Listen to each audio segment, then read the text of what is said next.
जय हिंद दोस्तों, नमस्कार। आज काफ़ी दिनों बाद एक वीडियो बना रहा हूँ। क्रिकेट से ही संबंधित वीडियो आज बनाने जा रहा हूँ और रिगार्डिंग टू जो आजकल बहस छिड़ी हुई है, जो आजकल के लॉकडाउन किड्स हैं, जो नए लड़के हैं, जो लॉकडाउन किड्स हैं, बहस छिड़ी हुई है कि कौन अच्छा है कौन ख़राब है, कोहली और सचिन के बीच में।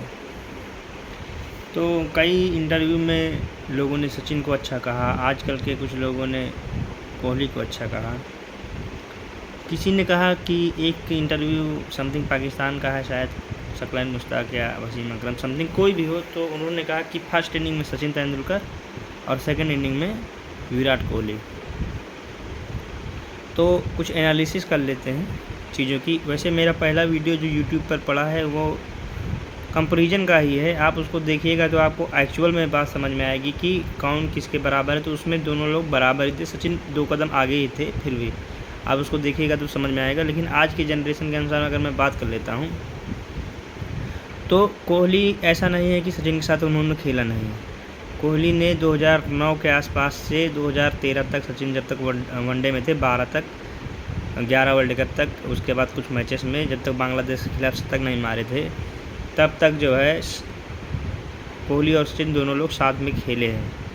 अगर उस बीच भी अगर आप देखेंगे तो सचिन कोहली से काफ़ी अच्छा ही खेले हैं। 2010 में आप देखिए 200 रन सबसे पहले साउथ अफ्रीका की बॉलिंग अटैक के खिलाफ सचिन ने बनाए। 2011 वर्ल्ड कप में highest run scorer at the age of 38-39 के आसपास वो हाईएस्ट रन स्कोरर रहे। कोहली भी उसी टीम में थे, लेकिन वो 250 रन बनाए थे, जिसमें पहले मैच में शतक मारे थे, 280 करीब रन बनाए थे।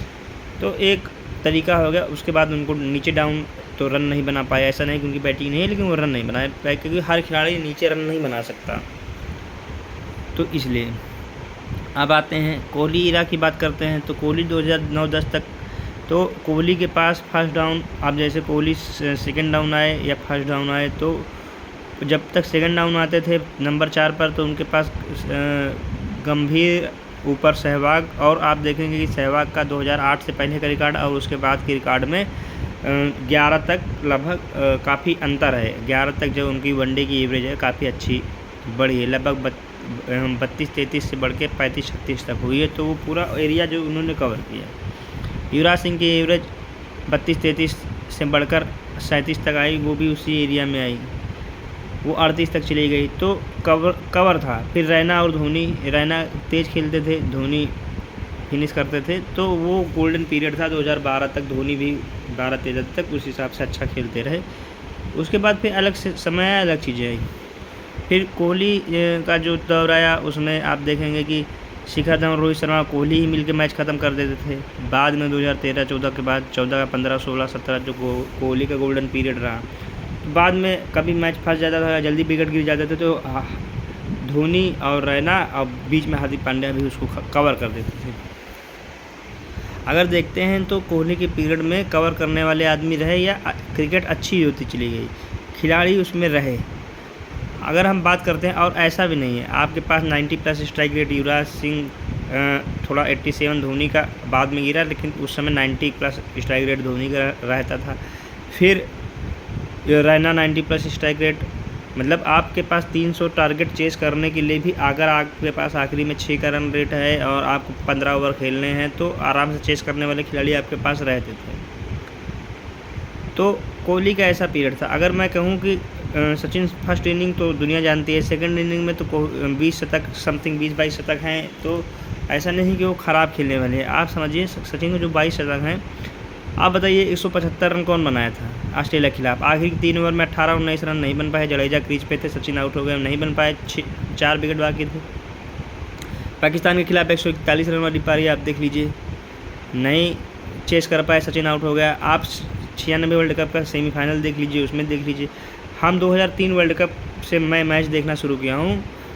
मैं मतलब वीडियो में नहीं कह रहा हूँ, लेकिन मैं जेन्युइन बात बता रहा हूँ। मुझसे ज़्यादा क्रिकेट प्रेमी पेपर के समय जब था, पेपर के समय था, फिर इंटरनेट 2G के समय था, मुझसे ज़्यादा क्रिकेट प्रेमी को मतलब इतनी जल्दी मिलता नहीं था आसपास। तो मैं और जानकार, आप आज लोगों को economy rate, strike rate, average और ये सब पता चल रहा है। मैं बहुत समय से जानता हूँ ये चीज़, मैं अपनी बात कर रहा हूँ। तो कई ऐसे मैचेस हैं। आप बताइए 2009-8 में जब हम लोग कॉमनवेल्थ बैंक सीरीज ऑस्ट्रेलिया से जीते हैं, उस समय प्राइम ऑस्ट्रेलिया के खिलाफ सचिन जाके देखिए कि सचिन ने 2 मैचों में लगातार जो है किस हिसाब से आपको मैच जिताया है। सचिन को आप ऐसे तुलना कर रहे हैं फर्स्ट इनिंग से सेकंड इनिंग से। कई मैचेस रहे आपके जिसमें सचिन की पारियां ख़राब गई, 80-80 रन 90-90 रन की पारियां जो मैच ले जाते थे उसके बाद फिर हार जाते थे। लेकिन ये 2004 के बाद 5 के बाद ये पारियां कम ख़राब हुई। क्यों कम ख़राब हुई? क्योंकि नंबर 6 पर धोनी आते थे, उससे पहले युवराज आते थे नंबर 5 पर, और रैना आने के से आपके ये तीनों मिला के मैच ख़त्म कर देते थे। तो आपके पास सचिन की पारियां कम ख़राब हुई और इसलिए आपको दिखता नहीं है वो चीज़। पहले जो था, पहले आपके पास कोई खिलाड़ी नहीं था। आप बताइए मिडिल ऑर्डर का कोई बल्लेबाज था? आप कहेंगे अजहरुद्दीन थे, 37 के औसत से वो खेलने वाले खिलाड़ी थे। तो उनका स्ट्राइक रेट आप उठा के देख लीजिए, उनका स्ट्राइक रेट 70 के करीब का स्ट्राइक रेट है।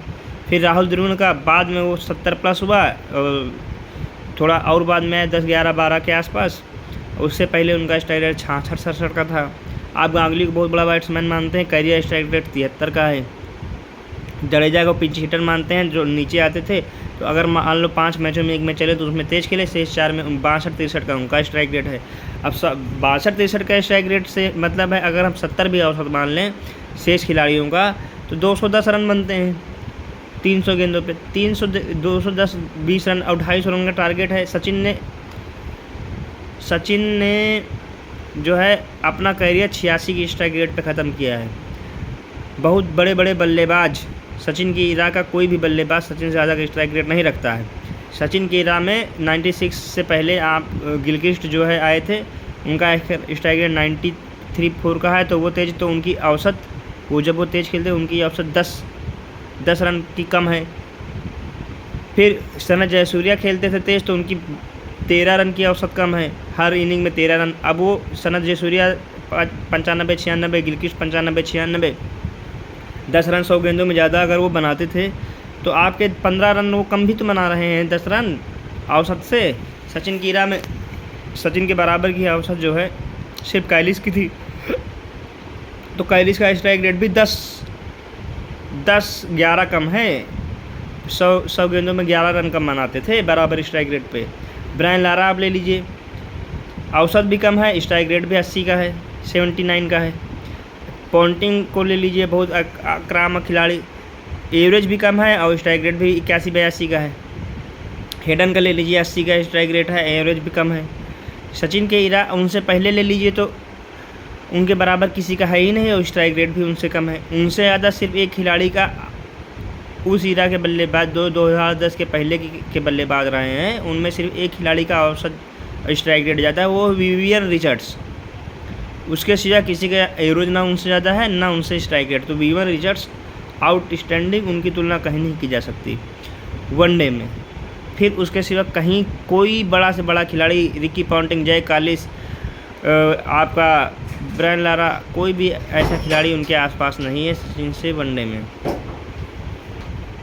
और इंडिया में जो खिलाड़ी रहे हैं उनकी औसत भी आप देख लीजिए, इतनी कम है, बहुत ही कम औसत है। साथ में आप देखिए कि स्ट्राइक रेट और कम था। गांगुली जैसे खिलाड़ियों शतक मारते थे, आप देखिए कई मैचेस जो है शुरुआत के अगर ओपनिंग भी करते थे तो 20-20 गेंदों में 3-4 रन बना के आउट हो जाते थे। आप उठा के देखिए मैचेस तो आपको समझ में आएगा। 2003 के बाद जो है अभी किस्सा मैं बताऊंगा तो आपको समझ में आएगा कि वो किस्सा मैं कौन बता रहा हूँ। सचिन के कई इनिंग्स तो ऐसे हैं जो एकदम से ख़राब ही गए। अब सचिन रन बना के कि हाँ भाई 280 रन चाहिए, 260 रन चाहिए, सचिन ने जो है 30 ओवर बैटिंग की और 100 गेंदों में 80 रन बना के आउट हुए और 30 ओवर में जो है 160 रन स्कोर पहुंच गया। अब 20 ओवर में 100 रन आप नहीं बना पा रहे हो। आपके बल्लेबाज तो कोहली के पास इसलिए महानता है, कोहली की इनिंग इसलिए दिखती है कि उनको मैच फिनिश करने वाले हैं 80 रन पे। अभी जैसे वर्ल्ड कप चैम्पियंस ट्रॉफी में आप जो है मैन ऑफ द मैच पा गए। तो कहने का मतलब है कि दो लगातार 80 रन पे मैन ऑफ द मैच पे आ गए। तो कहने का मतलब है कि 80 रन कितने 80 रन सचिन के ख़राब हुए हैं। आप ये भी तो देखिए। मुझे नहीं लगता कि 2003 के बाद से 2000 जब तक धोनी नहीं आए थे मैं फैन के रूप में नहीं, मैं ओरिजिनल बता रहा हूँ। मैंने कोई युवराज सिंह को मैच ख़त्म करते नहीं देखा कि आखिरी में आके मैच ख़त्म किए हैं सेकंड इनिंग में। तो ये जब धोनी का कॉम्बिनेशन हो गया तो ऊपर से अच्छा खेलने लगे। आदमी को पता था धोनी के भी रन बनाता था हर मैच में। उस ज़माने में वो 100 के स्ट्राइक रेट, 100 से ज़्यादा के स्ट्राइक रेट से 5, 6, 7, 8 में, और उसके सिवा एवरेज 50 से प्लस की 52-53 की एवरेज से उस समय खेलता था, करियर 50 प्लस। तो एक स्थिरता आ गई, इसीलिए हम लोग लगभग द्रोण की कप्तानी में 13-14 मैच लगातार जीते। सेकंड इनिंग में चेस कर दो, जो अभी भी शायद एक रिकॉर्ड है। तो आपको समझना होगा कि सेकंड इनिंग में जीतने का सिलसिला तभी शुरू है। इसलिए सचिन महान बल्लेबाज नहीं माने जाते हैं सेकंड इनिंग के, क्योंकि उनकी पारियाँ काफ़ी ख़राब गई। हम लोगों ने देखा है, हम लोगों ने समझा है उसको। कोहली के में क्या रहता था कि भाई कोई न कोई अंत में फिनिश कर देता था। अगर वो 80 रन भी बनाए, 100 रन भी बनाए, तो उनकी पारी की महत्वता ये रहती थी कि कोई शतक उनका ख़राब नहीं जाता था। और सचिन की शतक इसलिए ख़राब जाते थे, कोई और खिलाड़ी था ही नहीं। अगर था भी, वो अपना रन बना रहा है, स्ट्राइक रेट इतना कम है, मार ही नहीं पा रहा। अजय जडेजा जैसे विस्फोटक बल्लेबाज, रविंद्र सिंह जैसे, वो किसी मैच में चलते थे, जिसमें चले उसमें मार दिए, नहीं तो फिर पता ही नहीं चलता था। आपके पास कोई खिलाड़ी था कहाँ जो इतना अच्छा खेल सके, इतना सपोर्ट कर सके। आप खाली चलते रहे, खिलाड़ी आते रहे, जाते रहे। और सचिन की महानता भी तो तब आई जब वो ओपनिंग करने लगे, उससे पहले कोई महानता नहीं आई। आप उठा के देखिए, कोई ऐसा खिलाड़ी बता दीजिए, एडम गिलक्रिस्ट और सनत जयसूर्या जो सचिन के इरा के हों, वो भी लगभग गिलक्रिस्ट 3-4 साल बाद आए। उसके सिवा ये आपके सनत जयसूर्या उन्हीं की इरा के हैं। तो कितने रन कम बनाए हैं, आपने खुद देखा है कि कितने रन कम बनाए हैं उन्होंने सचिन से। आप कैसे तुलना कर सकते हैं? पर अगर स्ट्राइक रेट में 10 रन आप ज़्यादा बना रहे हैं, तो 10 रन टीम का भी कम बना रहे हैं। बड़े से बड़ा ब्रायन लारा, जय कालिस, फिर स्टीवन फ्लेमिंग काफ़ी समय तक रहे, 96-95 से खेलते हुए 2007-8 तक। उसके बाद फिर आप मैथ्यू हेडन ले लीजिए, डेमियन मार्टिन ले लीजिए, आप किसी खिलाड़ी ले लीजिए, यहाँ तक क्रिस गेल को आज ओवरऑल स्ट्राइक रेट 86-87 का है। क्रिस गेल जैसे बल्लेबाज का। सहवाग का था, मान लीजिए शुरुआत से तो 104 तो बाद में हुआ, 95-96 से खेलते थे, 97 से शुरुआत में, तो उनका एवरेज 30-32 का रहता था। आप 30-31 का एवरेज आप उठा के देखिए शुरुआती मैचेस में उनका, फिर वो धीरे धीरे बढ़ा है 8-9-10 में। तो इतने 15 रन ज़्यादा बनाना भी बहुत बड़ी बात होती है खिलाड़ियों से। 15 रन 10 रन ज़्यादा बनाना बड़े बड़े खिलाड़ियों से। आपके पास कोई 40 प्लस, इंजमाम उल हक ले लीजिए। इंजमाम उल हक बहुत बड़े बल्लेबाज, लेकिन 75 का स्ट्राइक रेट। तो 75 का स्ट्राइक रेट का मतलब होता है कि 225 रन ही आप बना पाओगे 300 गेंदों में। तो 250 रन का टारगेट अगर आपका टोटल मिल गया, तो आप कहाँ से बना पाओगे? इंजमाम उल हक जैसे बल्लेबाज नहीं बना पाएंगे। आप अब्दुल रज़ाक को उठा लीजिए, बहुत बड़े हिटर। आप मोहम्मद यूसुफ, यूनिस खान, किसी को उठा लीजिए, कोई भी खिलाड़ी, महिला जयवर्धने, कुमार संगारा, सचिन से ज़्यादा के स्ट्राइक रेट से खेल ही नहीं रहना, उनसे ज़्यादा स्ट्राइक एवरेज से खेल रहा है। कुमार संगारा का अगर 11 से 15 तक का हम करियर निकाल दें, 2011 वर्ल्ड कप से 15 तक का, तो कुमार संगारा की एवरेज 35 से नीचे है। 32-33 के औसत से वो खेलने वाले खिलाड़ी। वो बाद में जब रन बनने लगे, तब कुमार संगारा ने भी उसी हिसाब से रन बनाए। डिविलियर्स आप उठा लीजिए, शुरुआत में वो 40-42 की औसत से आप शुरू के 40-50 मैच, 100 मैच देखिए लगभग, तो उसमें 40 के औसत से फिर वो जब रन बनने लगे, 2 नई गेंदें आ गई, रन बनने लगे, माइंडसेट चेंज हुआ, T20 क्रिकेट आया, तब वो बढ़ा है ना। आप ये देखिए, बड़े बड़े खिलाड़ी हैं। एक खिलाड़ी खाली ऐसा है, आप उठा के देख लीजिए, पूरे करियर में 2005 से 10 के बीच में, या 10 से पहले जिसने डेब्यू किया हो, एक खिलाड़ी, एक महेंद्र सिंह धोनी है, जिसका 50 से प्लस एवरेज रहा है और 100 के आसपास स्ट्राइक रेट रहा। वो बाद में कम हुआ है 100 के आसपास, जो एवरेज और 50 प्लस दोनों रहे हों। बाकी कोई ऐसा खिलाड़ी नहीं है। स्ट्राइक रेट अगर बढ़ा है तो भी बाद में बढ़ा है, सबका बाद में बढ़ा। 2011 के बाद जब क्रिकेट चेंज हुई, उसके बाद आप उठा के देख लीजिए। तो सचिन की तुलना नहीं की जा सकती। सचिन लीजिए, सचिन आप कोहली को कहिए, उनसे ज़्यादा शतक मार लिए, उनसे कम इनिंग में मार लिए, ठीक है। आप ये देखिए 78 इनिंग, 74-75 इनिंग वो एक भी शतक नहीं मारे थे, क्योंकि वो नीचे खेल रहे थे। उस ज़माने में उस तरह की बैटिंग करना बहुत ही बड़ी बात थी। तो हमने देखा है कि ऑस्ट्रेलिया के खिलाफ खिलाड़ी रन नहीं बनाते थे। 1-2 मैचेस हम देख लें, सचिन आउट तो टीम आउट, हमने खुद अपनी आँख से देखा है। ये मोहम्मद कैफ और राहुल द्रविड़ की पाकिस्तान के खिलाफ 70-75 रन की जो दोनों लोगों ने खेली थी, उस मैच को निकाल दें, तो सेकंड इनिंग में कोई खास उपलब्धि नहीं थी जब तक धोनी नहीं आया था। फिर धोनी के आने के बाद लगातार सेकंड इनिंग में हम खेलते रहे। 2007 वर्ल्ड कप उसका ख़राब गया सचिन का, तो उसमें भी कमी थी कि उनको नंबर 4 पे खिलाया गया, क्योंकि गांगुली वर्ल्ड कप 2007 में भी अगर हम देखें तो जब बांग्लादेश के खिलाफ विकेट गिर रहा है तो गांगुली लगातार धीमा खेल रहे थे, गांगुली मार ही नहीं रहे थे, और जब मारे तो तुरंत आउट हो गए 40 ओवर के बाद। तो आपको ये समझना होगा कि आप मार ही नहीं रहे हो। तो गांगुली 73 के स्ट्राइक रेट से मैच ख़त्म कर दिया। 73 का स्ट्राइक रेट का मतलब होता है कि 220 रन। 220 रन में आप 300 गेंद खेल कर 220 रन क्या है, उस ज़माने में भी क्या था। तो सेकेंड इनिंग में अगर कोई 200 सवा 200 रन बना देता था तो पैर कांप जाते थे।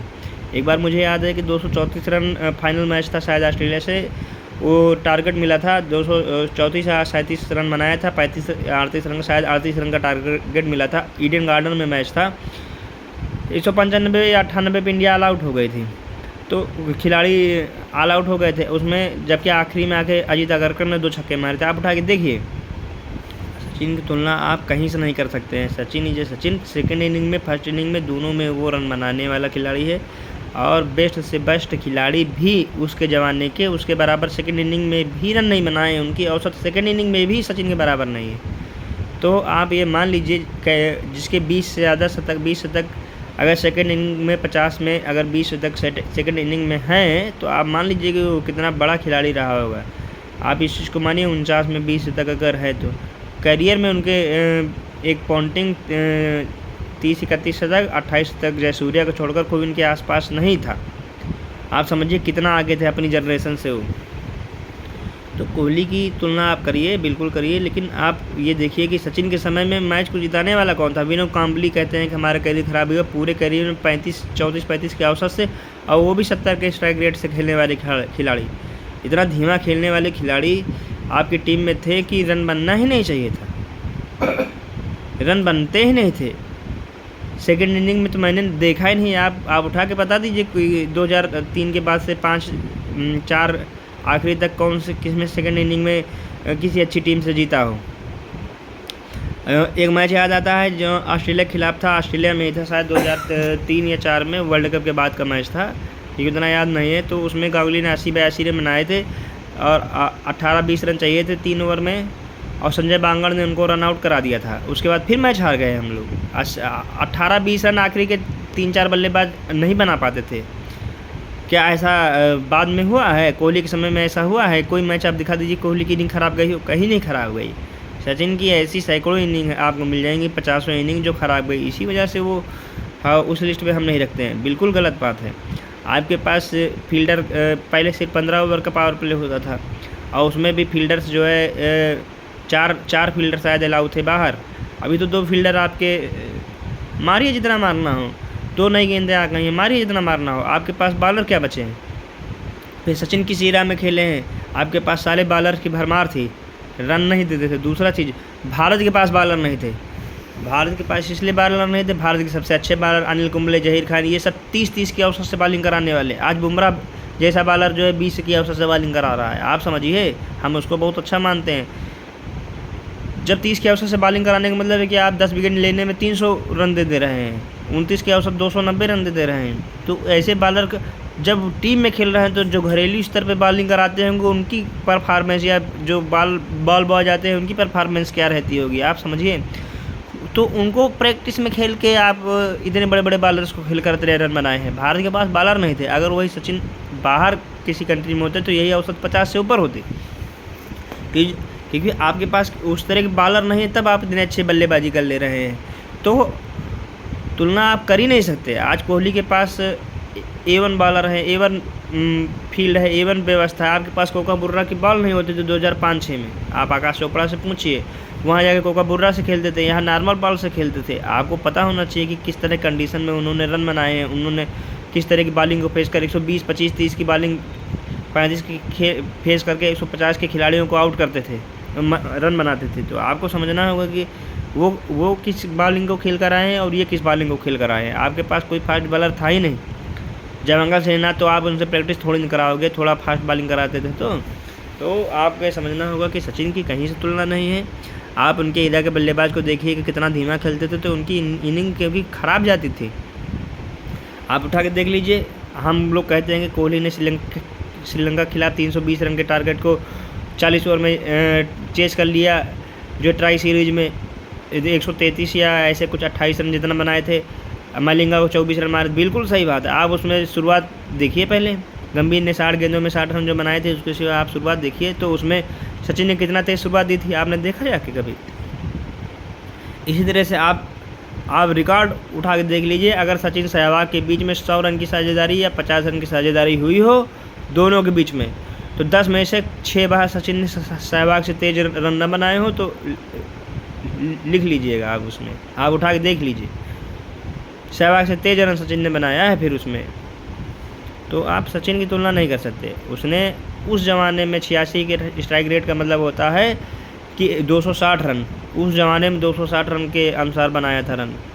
तो आप कहीं से भी सचिन की तुलना नहीं कर सकते, क्योंकि उनके समकक्ष कोई भी खिलाड़ी ना सचिन से तेज खेलता था और ना ही सचिन से ज़्यादा की एवरेज रखता था। कोहली से तेज खेलने वाले हैं, अगर एवरेज कम है कोहली से तो तेज खेलने वाले ज़्यादा हैं। शुभमन गिल देख लीजिए, बाबर आजम देख लीजिए, कोहली की भी स्ट्राइक रेट अभी जाके बढ़े ने तो 81-82, आप 2015-16 को पहले देखिए तो 81-82 की स्ट्राइक रेट से खेलने वाले, 82-83 की स्ट्राइक रेट से खेलने वाले खिलाड़ी थे, 45-46 की औसत, 47-48 की औसत से खेलने वाले खिलाड़ी थे। तो आप तुलना करिए जब आपके पास नॉलेज हो। सिर्फ वीडियो लगा लेने से, एक बात आंकड़े दिखा देने से ऐसे नहीं होता है। आपके पास नॉलेज होनी चाहिए कि कोई खिलाड़ी किस कंडीशन में खेला है, कब खेला है, कैसे खेला है।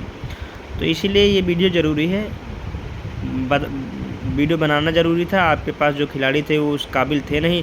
आप हम लोग चीका श्रीकांत को बहुत मानते हैं कि बहुत तेज़ खेल देते हैं, आप जाके देखिए 65 की स्ट्राइक रेट से खेलने वाला खिलाड़ी है वो अपने करियर में, तब भी इतना अटैकिंग माना जाता है। नवजोत सिंह सिद्धू छक्का मारने के लिए प्रसिद्ध, शुरुआत के 3-4 मैचों में 450, 10-12 छक्के, पूरे करियर में 150 के करीब मैच में 70-80 छक्के मारे हैं और स्ट्राइक रेट भी 70 से कम है। तो इतने अगर हट्टे कट्टे खिलाड़ी, तो सोचिए नॉर्मल खिलाड़ी कितना ख़राब खेलते रहे होंगे। आपका बीच बीच में हेमंत बदानी जैसे खिलाड़ी आए, वो सब भी 70-72 के स्ट्राइक रेट से खेल के चले गए। आपको समझना होगा कि उस ज़माने में सचिन ने इतना तेज़ खेला है। आप 98 पाकिस्तान के खिलाफ इनिंग उठा के देखिए, सेकंड इनिंग में आप सोच सकते हैं उस ज़माने में कोई ऐसी इनिंग, हाँ खेलता था, कभी कभार ब्रायन लारा मार देता था, उसके सिवा शाहिद अफरीदी खेलता। तो शाहिद अफरीदी जो खेलता था उसकी औसत 22-23 रन की है, आधे की औसत है। उसके सिवा कोई खिलाड़ी ऐसा नहीं था जो सचिन की बराबरी कर सके उस इरा में, और इस इरा में भी नहीं कर सकता। उसके लिए आप डिटेल्ड वीडियो देखिए, 18-20 मिनट की वीडियो, उसमें फुल कंपैरिजन है, कॉपी के द्वारा, किताब के द्वारा। आप जाकर देखिए, समझिए उसको। क्रिकेट लवर्स देखिए, ये फालतू का ज्ञान वहाँ बैठकर देने वाले इसके चक्कर में ना पड़िए, जिनको नॉलेज नहीं है उनके चक्कर में ना पड़िए कि टीवी चैनल बना लिए और उनको आप देख रहे हो। किसी टॉपिक पे अगर जानकारी लेनी हो तो जो जेन्युइन जिनको जानकारी, और ये मैं कोई माइंड से बोल रहा हूँ, कहीं देख के नहीं बोल रहा हूँ, क्योंकि मुझे माइंड में जो आता है मैं वो बोलता हूँ। बहुत दिन से जो हमेशा से मैं देखता आया हूँ मैं वो बोल रहा हूँ, कहीं मैं रिकॉर्ड देख के बात नहीं कर रहा हूँ। मुझे सब, क्योंकि मैं बहुत दिन से देखता रहता हूँ और याद है मुझे हर चीज़। ठीक है, तो गांगुली कहानी भी नॉर्मल कहानी बताऊंगा तो आप समझिएगा उसको। तो हम जिसको अच्छा बना गिरा रहे हैं, कभी नहीं। हमने दोनों जनरेशन देखी है, मैंने देखी है, मैंने समझी है, और मुझे नॉलेज भी है हर चीज़ का, तो मैं बताऊंगा ना कि कौन कैसा है कैसा नहीं। बाकी आप वीडियो एंजॉय करिए, देखिए। धन्यवाद। और चैनल अगर अच्छा लगे, जो भी देखे, मान लो जो देखा हुआ है, नहीं देखा हुआ, फॉरवर्ड करिए दूसरे को, जानकारी ले, और जो है सब्सक्राइब करें, देखें, कम से कम वीडियो पूरा देखिए। धन्यवाद।